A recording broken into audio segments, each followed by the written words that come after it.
Fireside Tailes with Wolfgang, Episode 6. Originally broadcast on GWC Productions YouTube channel, CAPS Media Television Channel 6, KPPQ LP Ventura at 104.1 FM, and on the KPPQ Podcast Network. Greetings and salutations. Thank you for tuning in to Fireside Tailes with Wolfgang. I am Hunter Ackerman. Wolfgang and I would like to welcome you all for readings of some world-renowned classics. So, Wolfus, what would you like to hear? The Last Leaf by O. Henry.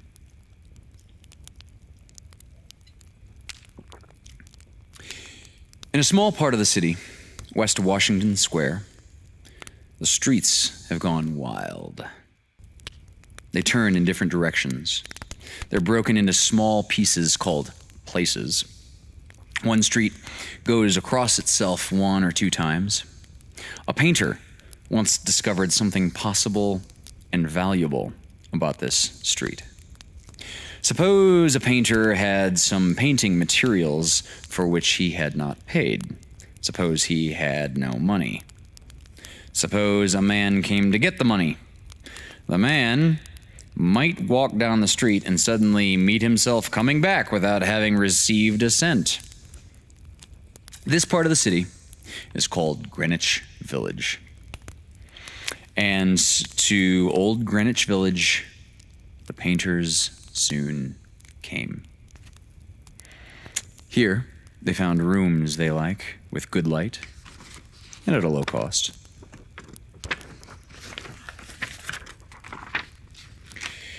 Sue and Johnsy lived at the top of a building with 3 floors. One of these women came from Maine, the other from California. They had met at a restaurant on 8th Street.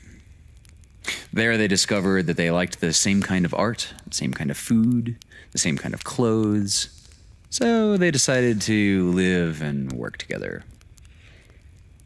That was in the spring. Toward winter, a cold stranger entered Greenwich Village. No one could see him. He walked around, touching one person here and another there with his icy fingers. He was a bad sickness. Doctors called him pneumonia. On the east side of the city, he hurried, touching many people, but in the narrow streets of Greenwich Village, he did not move so quickly. Mr. Pneumonia was not a nice old gentleman. A nice old gentleman would not hurt a weak little woman from California. But Mr. Pneumonia touched Johnsy with his cold fingers. She lay on her bed almost without moving, and she looked through the window at the wall of the house next to hers. One morning, the busy doctor spoke to Sue alone in the hall where Johnsy could not hear. "She has a very small chance," he said. "She has a chance if she wants to live. If people don't want to live, I can't do much for them. Your little lady has decided that she's not going to get well. Is there something that is troubling her?" "She always wanted to go to Italy and paint a picture of the Bay of Naples," said Sue. "Paint, not paint. Is there anything worth being troubled about? A man?" A man?" said Sue. Is a man worth it?" "No, doctor, there is not a man." "It is a weakness," said the doctor. "I'll do all I know how to do, but when a sick person begins to feel he's going to die, half of my work is useless. Talk to her about new winter clothes. If she were interested in the future, her chances would be better. After the doctor had gone, Sue went into the workroom to cry. Then she walked into Johnsie's room. She carried some of her painting materials, and she was singing. Johnsie lay there, very thin and very quiet. Her face was turned toward the window. Sue stopped singing, thinking that Johnsie was asleep. Sue began to work. As she worked, she heard a low sound, again and again. She went quickly to the bedside. Johnsie's eyes were wide open. She was looking out the window and counting back. 12, she said, and a little later, 11, and then 10, and 9, and then 8, and 7, almost together. Sue looked out the window. What was there to count? There was only the side wall of the next house, a short distance away. The wall had no window. An old tree grew against the wall. The cold breath of winter had already touched it. Almost all its leaves had fallen from its dark branches. "What is it, dear?" asked Sue. 6, said Johnsie, in a voice still lower. "They're falling faster now. 3 days ago, there were almost 100. It hurt my head to count them, but now it's easy. There goes another one. There are only 5 now." "5 what, dear? Tell your Sue." "Leaves on the tree. When the last one falls, I must go too. I've known that for 3 days. Didn't the doctor tell you?" "Oh, I never heard of such a thing," said Sue. "It doesn't have any sense in it. What does an old tree have to do with you or with your getting well? You used to love that tree so much. Don't be a little fool. The doctor told me your chances for getting well. He told me this morning. He said you have very good chances. Try to eat a little now, and I'll go back to work, and then I can sell my picture, and then I can buy something more for you to eat and make you strong." "You don't have to buy anything from me," said Johnsie. She still looked out the window. "There goes another. No, I don't want anything to eat. Now there are 4. I want to see the last one fall before night. Then I'll go too." "Johnsie, dear," said Sue, "will you promise me to close your eyes and keep them closed? Will you promise not to look out the window until I finish working? I must have this picture ready tomorrow. I need the light. I can't cover the window." "Could you work in the other room?" asked Johnsie coldly. "I'd rather be here by you," said Sue, and I don't want you to look at those leaves." "Tell me as soon as you have it finished," said Johnsie. She closed her eyes and lay white and still. "Because I want to see the last leaf fall. I've done enough waiting. I've done enough thinking. I want to go sailing down, like one of those leaves." "Try to sleep," said Sue. "I must call Berman to come up here. I want to paint a man in this picture, and I'll make him look like Berman. I won't be gone a minute. Just don't try to move until I come back, okay?"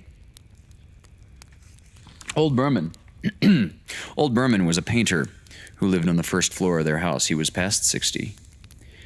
He had had no success as a painter. For 40 years he had painted without ever painting a good picture. He had always talked of painting a great picture, a masterpiece, but he had never yet started it. He got a little money by letting others paint pictures of him. He drank too much. He still talked of his great masterpiece, and he believed that it was his special duty to do everything possible to help Sue and Johnsy. Sue found him in his dark room, and she knew that he had been drinking. She could smell it. She told him about Johnsy and the leaves on the vine. She said that she was afraid that Johnsy would indeed sail down, down like the leaf. Her hold on the world was growing weaker. Old Berman shouted with anger over an idea. "What?" he cried. "Are there such fools? Do people die because leaves drop off a tree? I've never heard of such a thing. No, I will not come up and sit while you make a picture of me. Why do you allow her to think of such a thing, a poor little Johnsy?" She's very sick and weak," said Sue. The sickness has put these strange ideas into her mind. "Mr. Berman, if you won't come, you won't. But I don't think you're very nice." "Oh, this is just like a woman," shouted Berman. "Who said I'll not come? Go, I'll come with you for half an hour now. I've been trying to say that I'll come. God, this isn't any place for someone so good as Johnsy to lie sick. Someday I shall finish my masterpiece and we shall all go away from here. God, yes." Johnsy was sleeping when they went up. Sue covered the window and took Berman into the other room. There, they looked out the window fearfully at the tree. Then they looked at each other for a moment without speaking. A cold rain was falling, with a little snow in it, too. Berman sat down and Sue began to paint. She worked through most of the night. In the morning, after an hour's sleep, she went to Johnsy's bed. Johnsy, with wide open eyes, was looking toward the window. I want to see," she told Sue. Sue took the cover from the window. But after the beating rain and the wild wind that had not stopped through the whole night, there was still one leaf to be seen against the wall. It was the last on the tree. It was still dark green near the branch, but at the edges, it was turning yellow with age. There it was, hanging from a branch, nearly 20 feet above the ground. "It is the last one," said Johnsy. "I thought it would surely fall during the night. I heard the wind. It'll fall today, and I shall die at the same time." "Oh, dear, dear Johnsy," said Sue. "Think of me if you won't think of yourself. What would I do?" But Johnsy did not answer. The most lonely thing in the world is a soul when it is preparing to go on its far journey. The ties that held her to friendship and to earth were breaking, one by one. The day slowly passed. As it grew dark, they could still see the leaf hanging from its branch against the wall. And then, as the night came, the north wind again began to blow. The rain still beat against the windows. When it was light enough the next morning, Johnsy again commanded that she be allowed to see. The leaf was still there. Johnsy lay for a long time looking at it, and then she called to Sue, who was cooking something for her to eat. "I've been a bad girl," said Johnsy. "Something has made that last leaf stay there to show me how bad I was. It's wrong to want to die. I'll try to eat now. But first, bring me a looking glass so that I can see myself, and then I'll sit up and watch you cook." An hour later, she said, "Sue, Someday I hope to paint the Bay of Naples.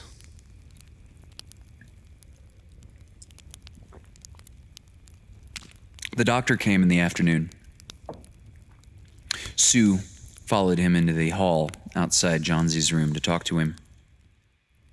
"The chances are good," said the doctor. He took Sue's thin, shaking hand in his. "Give her good care, and she'll get well. And now, I must see another sick person in this house. His name's Berman, a painter, I believe. Pneumonia, too. Mike is an old, weak man, and he's very ill. There's no hope for him, but we can take him to the hospital today. We'll make it as easy for him as we can." The next day, the doctor said to Sue, "She's safe. You've done it. Food and care now. That's all." And that afternoon, Sue came to the bed where Johnsey lay. She put one arm around her. "I have something to tell you," she said. "Mr. Berman died of pneumonia today in the hospital. He was ill only 2 days. Someone found him on the morning of the first day in his room. He was helpless with pain. His shoes and his clothes were wet and cold as ice. Everyone wondered where he had been. The night had been so cold and wild, and then they found some things. There was a light that he had taken outside, and there were his materials for painting. There was paint, green paint and yellow paint, and look out the window, dear, at the last leaf on the wall. Didn't you wonder why it never moved when the wind was blowing? Oh my, oh dear, it's Berman's great masterpiece. He painted it there. He painted it there that night that the last leaf fell."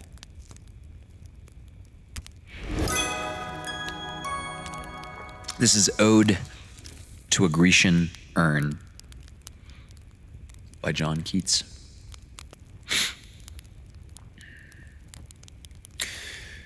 Thou still unravished bride of quietness, thou foster child of silence and slow time, sylvan historian who canst thus express a flowery tale more sweetly than our rhyme. What leaf-ringed legend haunts about thy shape of deities or mortals or of both? In Tempe or in the dales of Arcady, what men or gods are these? What maidens loth? What mad pursuit? What struggle to escape? What pipes and timbrels? What wild ecstasy? Heard melodies are sweet, but those unheard are sweeter. Therefore, ye soft pipes, play on. Not to the sensual ear, but, more endeared, pipe to the spirit ditties of no tone. Fair youth beneath the trees, thou canst not leave thy song, nor ever can those trees be bare. Bold lover, never, never canst thou kiss, though winning near the goal, yet do not grieve. She cannot fade, though thou hast not thy bliss. Forever wilt thou love, and she be fair. And happy, happy boughs that cannot shed your leaves, nor ever bid the spring adieu, and happy, melodist unwearied, forever piping songs forever new. More happy love, more happy, happy love, forever warm and still to be enjoyed, forever painting and forever young, all breathing human passion far above, that leaves a heart high sorrowful and cloyed, a burning forehead and parching tongue. Who are these coming to the sacrifice? To what green altar, O mysterious priest, leadst thou that heifer lowing at the skies, and all her silken flanks with garlands dressed? What little town by river or seashore or mountain built with peaceful citadel is emptied of this folk this pious morn? In little town thy streets forevermore will silent be, and not a soul to tell why thou art desolate can e'er return. O Attic shape, fair attitude, with breed of marble men and maidens overwrought with forest branches and the trodden weed, thou silent form dost tease us out of thought, as doth eternity cold pastoral. When old age shall this generation waste, thou shalt remain in midst of other woe than ours, a friend to man whom thou sayest, beauty is truth, truth beauty. That is all ye know on earth, and all ye need to know. The title of this short story is called To Be Are Not To Be. This is pronouncing zero with the British not. N-A-U-G-H-T. That will be relevant in a few moments.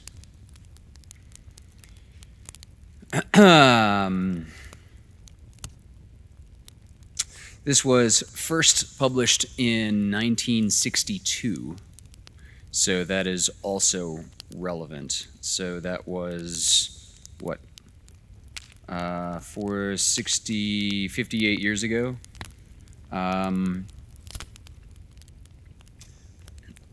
So, yeah. Significant when this was written, because the one major thing that this gets wrong is in its weird utopian/dystopian futuristic thing. You'll hear how scientists are regarded in this wonderful, let's put them up on high and do as they say. Anyone living through the plagues of 2020 knows Vonegut got that totally wrong. To Be Are Not To Be by Kurt Vonnegut. Got a problem? Just pick up the phone. It solved them all, and all the same way. Everything was perfectly swell. There were no prisons, no slums, no insane asylums, no cripples, no poverty, no wars. All diseases conquered. So was old age. Death, barring accidents, was an adventure for volunteers. The population of the United States was stabilized at 40 million souls. One bright morning, in the Chicago hospital, a man named Edward K. Welling, Jr. waited for his wife to give birth. He was the only man waiting. Not many people were born a day anymore. Welling was 56, a mere stripling in a population whose average age was 129. X-rays had revealed that his wife was going to have triplets. X-rays. They didn't even have sonograms yet. The children would be his first. Young Welling was hunched in his chair, his head in his hand. He was so rumpled, so still and colorless, as to be virtually invisible. His camouflage was perfect, since the waiting room had a disorderly and demoralized air, too. Chairs and ashtrays had been moved away from the walls. The floor was paved with spattered drop cloths. The room was being redecorated. It was being redecorated as a memorial to a man who had volunteered to die. A sardonic old man, about 200 years old, sat on a stepladder, painting a mural he did not like. Back in the days when people aged visibly, his age would have been guessed at 35 or so. Aging had touched him that much more before the cure for aging was found. The mural he was working on depicted a very neat garden. Men and women in white, doctors and nurses, turned the soil, planted seedlings, sprayed bugs, spread fertilizer. Men and women in purple uniforms pulled up weeds, cut down plants that were old and sickly, raked leaves, carried refuse to the trash burners. Never, never, never, not even in medieval Holland nor old Japan, had a garden been more formal, been better tended. Every plant had all the loam, light, water, air, and nourishment it could use. A hospital orderly came down the corridor, singing under his breath a popular song. If you don't like my kisses, honey, here's what I'll do. I'll go see a girl in purple, kiss the sad world toodaloo. If you don't want my lovin', why should I take up this space? I'll get off this old planet, let some sweet baby have my place. The orderly looked in at the mural and the muralist. Looks so real, he said. I can practically imagine I'm standing in the middle of it. What makes you think you're not? Said the painter. He gave a satiric smile. It's called the happy garden of life, you know. That's good of Dr. Hitz, said the orderly. He was referring to one of the male figures in white, whose head was a portrait of Dr. Benjamin Hitz, the hospital's chief obstetrician. Hitz was a blindingly handsome man. Lots of faces still to fill in, said the orderly. He meant that the faces of many of the figures in the mural were still blank. All the blanks were to be filled with portraits of important people on either the hospital staff or from the Chicago office of the Federal Bureau of Termination. Must be nice to be able to make pictures that look like something, said the orderly. The painter's face curled with scorn. You think I'm proud of this daub? He said. You think this is my idea of what life really looks like? What's your idea of what life really looks like? Said the orderly. The painter gestured at the foul drop cloth. There's a good picture of it, he said. Frame that, and you'll have a picture a damn sight more honest than this one. You're a gloomy old duck, aren't you? Said the orderly. Is that a crime? Said the painter. The orderly shrugged. If you don't like it here, Grandpa, he said, and he finished the thought with the trick telephone number that people who didn't want to live anymore were supposed to call. The 0 in the telephone number he pronounced naught. The number was to be, are, not to be.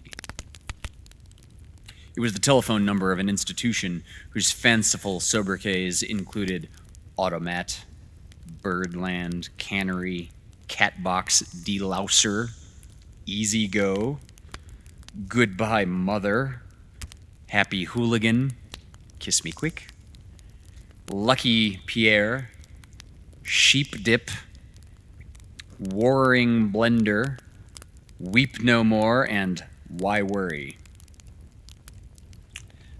To be or not to be was the telephone number of the municipal gas chambers of the Federal Bureau of Termination. The painter thumbed his nose at the orderly. "When I decide it's time to go," he said, "it won't be at the Sheep Dip." "A do-it-yourselfer, eh?" said the orderly. "Messy business, Grandpa. Why don't you have a little consideration for the people who have to clean up after you?" The painter expressed with an obscenity his lack of concern for the tribulation of his survivors. "The world could do with a good deal more mess, if you ask me," he said. The orderly laughed and moved on. Welling, the waiting father, mumbled something without raising his head. And then he fell silent again. A coarse, formidable woman strode into the waiting room on spike heels. Her shoes, stockings, trench coat, bag, and overseas cap were all purple. The purple the painter called the color of grapes on Judgment Day. The medallion on her purple musette bag was the seal of the Service Division of the Federal Bureau of Termination, an eagle perched on a turnstile.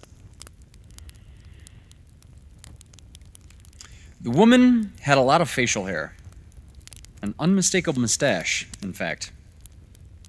A curious thing about gas chamber hostesses was that no matter how lovely and feminine they were when they were recruited, they all sprouted mustaches within 5 years or so. "Is this where I'm supposed to come?" she said to the painter. "A lot would depend on what your business was," he said. "You aren't about to have a baby, are you?" "They told me I was supposed to pose for some picture," she said. "My name's Lenora Duncan." She waited. "And you dunk people," he said. "What?" she said. "Skip it," he said. "That sure is a beautiful picture," she said. "Looks just like heaven, or something." "Or something," said the painter. He took a list of names from his smock pocket. Duncan, he said, scanning the list. Yes, here you are. You're entitled to be immortalized. See any faceless body here you'd like me to stick your head on? I got a few choice ones left. She studied the mural bleakly. "Gee," she said, "they're all the same to me. I don't know anything about art." "A body is a body, eh?" he said. "Alrighty. As a master of fine art, I recommend this body here." He indicated a faceless figure of a woman who was carrying dried stalks to a trash burner. "Well," said Lenora Duncan, "that's more the disposal people, isn't it? I mean, I'm in service. I don't do any disposing." The painter clapped his hands in mock delight. "You say you don't know anything about art, and then you prove in the next breath that you know more about it than I do. Of course, a sheave carrier is wrong for a hostess. A snipper, a pruner, that's more your line." He pointed to a figure in purple who was sawing a dead branch from an apple tree. "How about her?" he said. "You like her at all?" "Gosh," she said, And then she blushed and became humble. That puts me right next to Dr. Hitz. That upsets you, he said. Good gravy, no, she said. It's just such an honor. Ah, you admire him, he said. Who doesn't admire him, she said, worshipping the portrait of Hitz. It was the portrait of a tanned, white-haired, omnipotent Zeus, 240 years old. Who doesn't admire him, she said again. He was responsible for setting up the very first gas chamber in Chicago.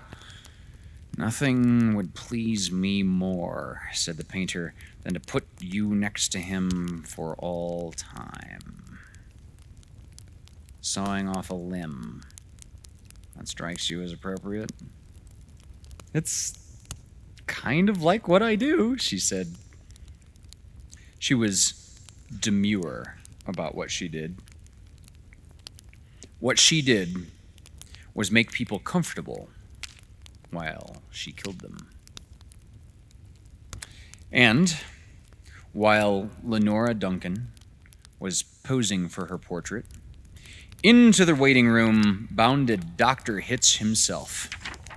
He was 7 foot tall and boomed with importance, accomplishments, and the joy of living.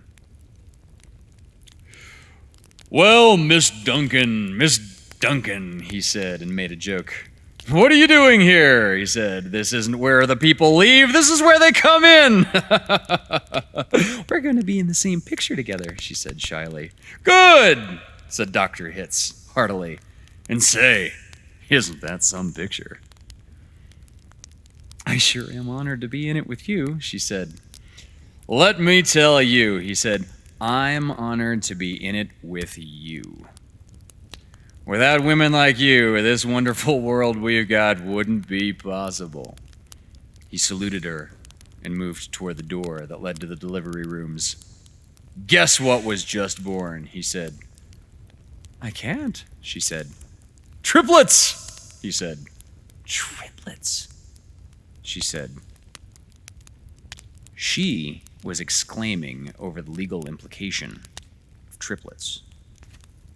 The law said that no newborn child could survive unless the parents of the child could find someone who would volunteer to die. Triplets, if they were all to live, called for 3 volunteers. Do the parents have 3 volunteers? Said Lenora Duncan. Last I heard, said Dr. Hitz, they had 1 and were trying to scrape another 2 up. I don't think they'll make it, she said. Nobody made 3 appointments with us. Nothing but singles going through today, unless somebody called in after I left. What's the name? Welling, said the waiting father, sitting up, red-eyed and frowsy. Edward K. Welling, Jr. is the name of the happy father-to-be.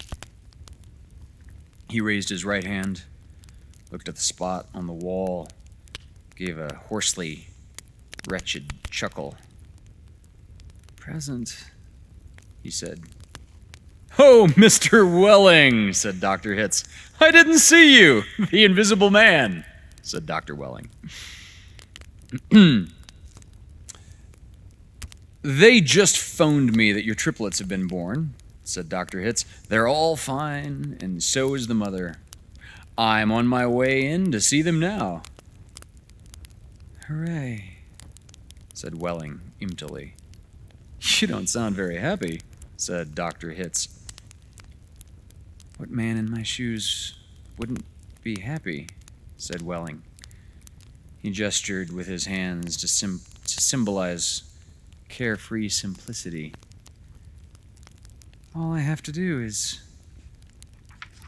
pick out which one of the triplets is gonna live. Then deliver my maternal grandfather to the happy hooligan and come back here with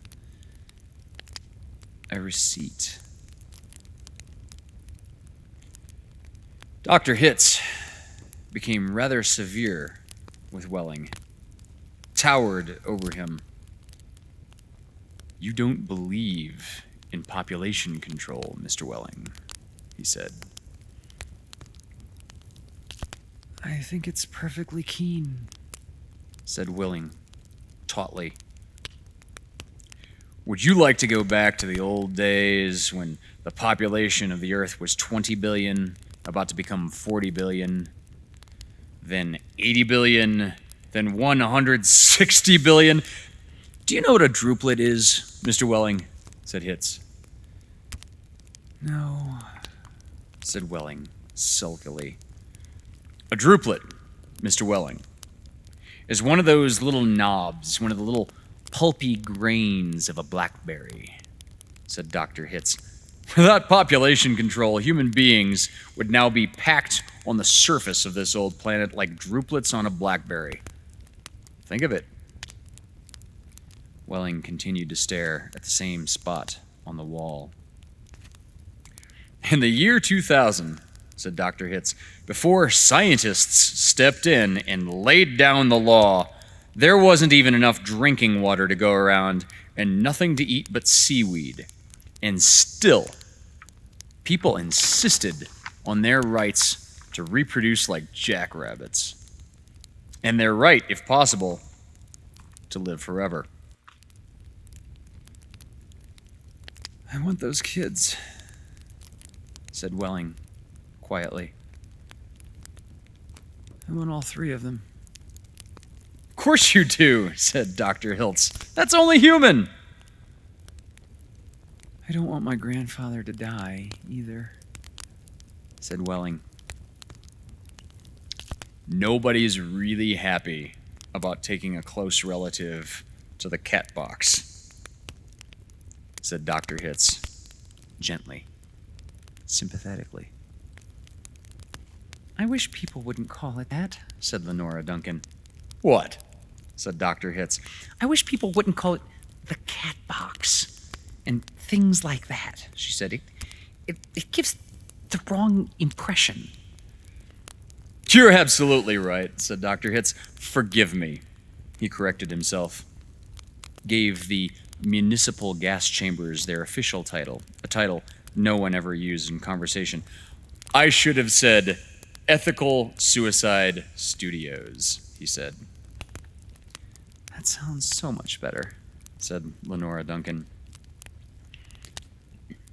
"This child of yours, whichever one you decide to keep, Mr. Welling," said Dr. Hitz, "he or she is going to live on a happy, roomy, clean, rich planet, thanks to population control. In a garden like that mural there," he shook his head, "2 centuries ago when I was a young man, it was a hell that nobody thought could last another 20 years. Now, centuries of peace and plenty stretch before us as far as the imagination cares to travel." He smiled luminously. The smile faded as he saw that Welling had just drawn a revolver. Welling shot Dr. Hitz dead. "There's room for one. A great big one," he said. And then he shot Lenora Duncan. "It's only death," he said to her as she fell. "There. Room for 2.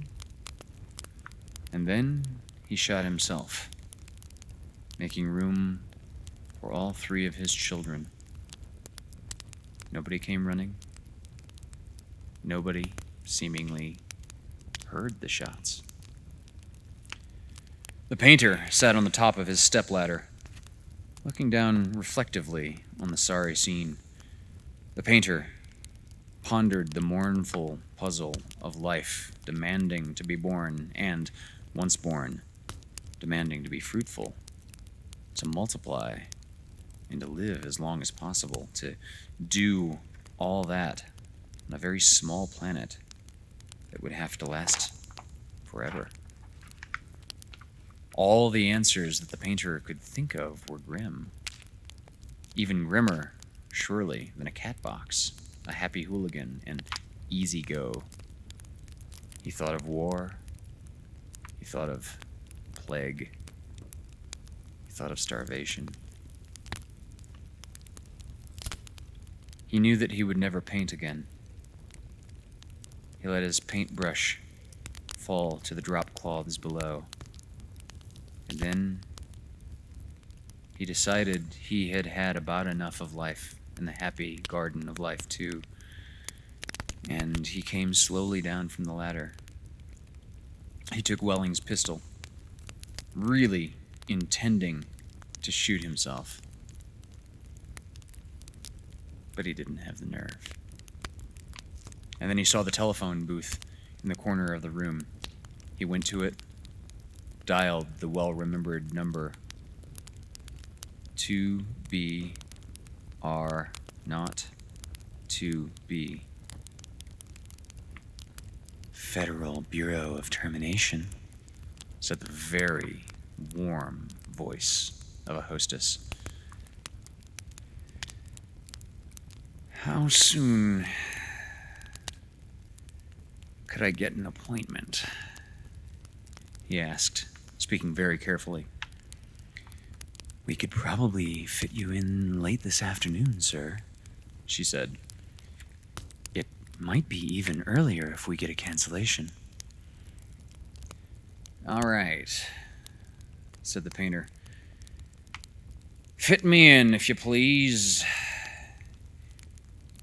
He gave her his name, spelling it out.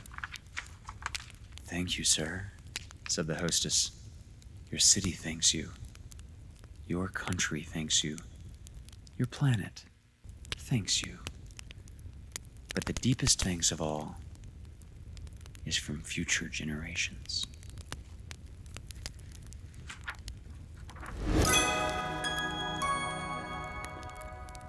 The Road Not Taken by Robert Frost. Two roads diverged in a yellow wood, and sorry I could not travel both and be one traveler. Long I stood and looked down, one as far as I could, to where it bent in the undergrowth. Then took the other, as just as fair, and having perhaps the better claim because it was grassy and wanted wear. Though as for that, the passing there had warned them really both about the same. And both that morning equally lay in leaves, no step had trodden black. Oh, I kept the first for another day, yet knowing how way leads on to way, I doubted if I should ever come back. I shall be telling this with a sigh, somewhere ages and ages hence. Two roads diverged in a wood, and I took the one less traveled by. And that has made all the difference. This is Winter Trees by William Carlos Williams. All the complicated details of the attiring and the disattiring are completed. A liquid moon moves gently among the long branches, thus having prepared their buds against a sure winter. The wise trees stand sleeping in the cold.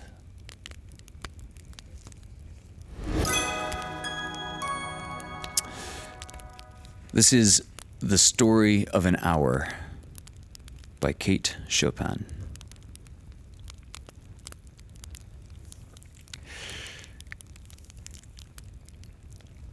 Knowing that Mrs. Mallard was afflicted with heart trouble, great care was taken to break to her as gently as possible the news of her husband's death. It was her sister Josephine who told her, in broken sentences, veiled hints that revealed and half concealing, her husband's friend Richard. He was there, too, quite near her. It was he who had been in the newspaper office when intelligence of the railroad disaster was received, with Brentley Mallard's name leading the list of killed. He had only taken the time to assure himself of its truth by second telegram, and had hastened to forestall any words less careful or less tender in bearing the sad message. She did not hear the story, as many women have heard it, with a paralyzed inability to accept its significance. She wept at once, with sudden, wild abandonment in her sister's arms. When the storm of grief had spent itself, she went away to her room alone. She would have no one follow her. There stood, facing the open window, a comfortable, roomy armchair. Into this she sank, pressed down by a physical exhaustion that haunted her body and seemed to reach into her soul. She could see, in the open square before her house, the tops of the trees that were all aquiver with the new spring of life. The delicious breath of rain was in the air. In the street below, a peddler was crying his wares. The notes of a distant song which someone was singing reached her faintly, and countless sparrows were twittering in the eaves. There were patches of blue sky showing here and there through the clouds that had met and piled one above the other in the west, facing her window. She sat with her head thrown back upon the cushion of the chair, quite motionless, except when a sob came up into her throat and shook her, as a child who has cried itself to sleep continues to sob in its dreams. She was young indeed, with a fair, calm face, whose lines bespoke repression and even a certain strength. But now there was a dull stare in her eyes, whose gaze was fixed away off yonder on one of those patches of blue sky.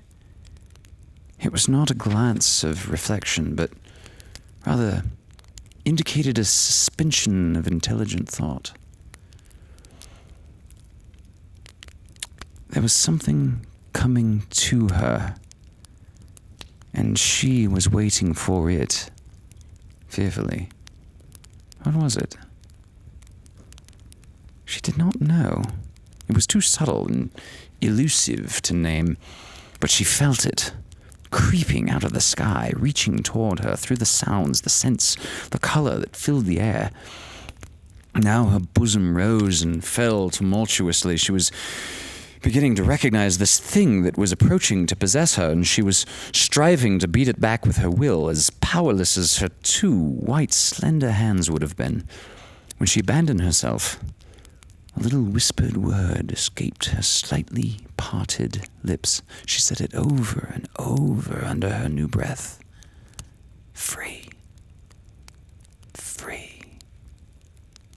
Free. The vacant stare and the look of terror that had followed it went from her eyes. They stayed, keen and bright. Her pulses beat very fast, and the coursing blood warmed and relaxed every inch of her body. She did not stop to ask if it were or were not a monstrous joy that held her. A clear and exalted perception enabled her to dismiss the suggestion as trivial.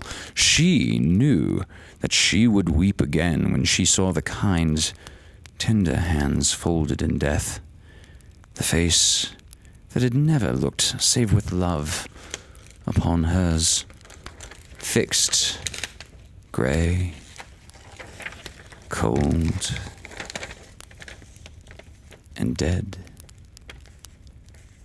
But she saw beyond that bitter moment a long procession of years to come that would belong to her absolutely, and she opened and spread her arms out to them in welcome. There would be no one to live for during these coming years. She would live for herself. There would be no powerful will bending hers and that blind persistence with which men and women believe they have a right to impose a private will upon a fellow creature. A kind intention or a cruel intention made the act seem no less a crime as she looked upon it in that brief moment of illumination. And yet, she had loved him. Sometimes. Often she had not. What did it matter? What could love, the unsolved mystery, count for in the face of this possession of self-assertion, which she suddenly recognized as the strongest impulse of her being? She kept whispering, free, body and soul, free. Josephine was kneeling before the closed door, with her lips to the keyhole, imploring for admission. Louise, open the door, darling. I beg, open the door. You will make yourself ill. What are you doing, Louise? For heaven's sake, open the door. Go away. I'm not making myself ill. No. She was drinking in a very elixir of life through that open window.